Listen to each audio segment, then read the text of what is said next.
नमस्कार सर्वांना, श्री स्वामी समर्थ. तर मैत्रिणींनो, आज मी बनवणार आहे राजगिऱ्याच्या पिठापासून शिरा. नेहमी उपवासाला साबुदाणाची खिचडी किंवा भगर वगैरे करण्यापेक्षा तुम्ही एकदा अशा प्रकारे शिरा नक्की ट्राय करून बघा. खूप छान लागतो आणि खूप कमी वेळात बनतो आणि खूप पौष्टिक पण आहे. आता मी इथे तूप टाकून घेतलंय, त्यामध्ये राजगिऱ्याचं पीठ टाकून घेतलं.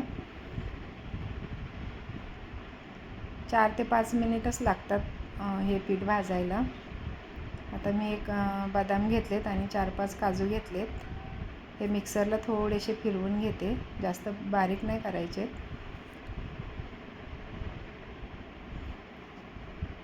आता या पिठामध्ये टाकून भाजून घेते.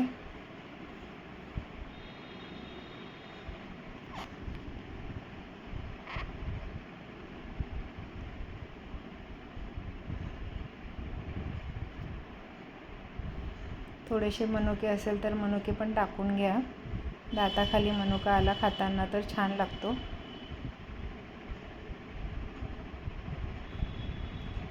आता मी यामध्ये थोडासाच गूळ टाकून घेतला आहे. तुम्ही साखर पण टाकू शकता.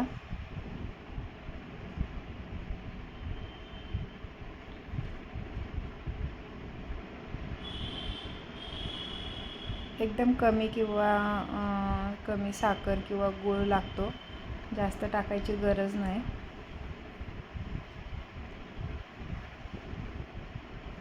छान असं भाजून झालं आहे. गूळ पण थोडा मेल्ट व्हायला लागला आहे.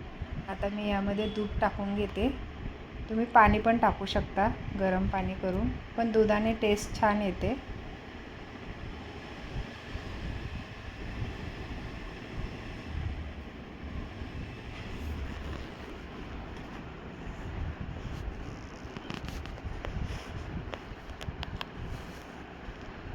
एकदम टाकू नका, थोडं थोडं करून टाका. अजून थोडं टाकण्याची गरज आहे, तर अजून थोडंसं दूध टाकून घेते मी यामध्ये.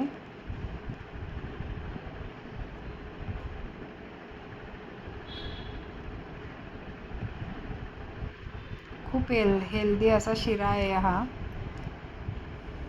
तुम्ही एकदा जर असा पद्धतीने बनवून खाल्ला ना, तर तुम्ही उपवासाला दुसरा काही पदार्थ बनवणारच नाही. बऱ्याच जणींना साबुदाणा वगैरे खाल्ला तर ॲसिडिटी होते, तर तुम्ही अशा प्रकारे नक्की ट्राय करा. तुम्ही तिखट पण बनवू शकता, पण हा थोडासा गोडच छान लागतो. हा मी दोघांसाठी बनवला आहे.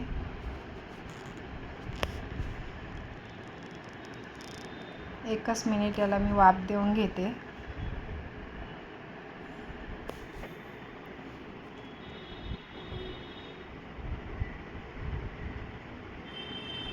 बघा, छान असा तयार झाला आहे.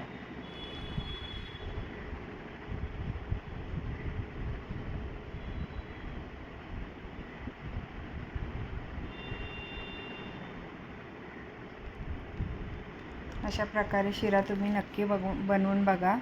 व्हिडिओ आवडली असेल तर माझ्या व्हिडिओला लाईक, सबस्क्राईब करा. थँक्यू.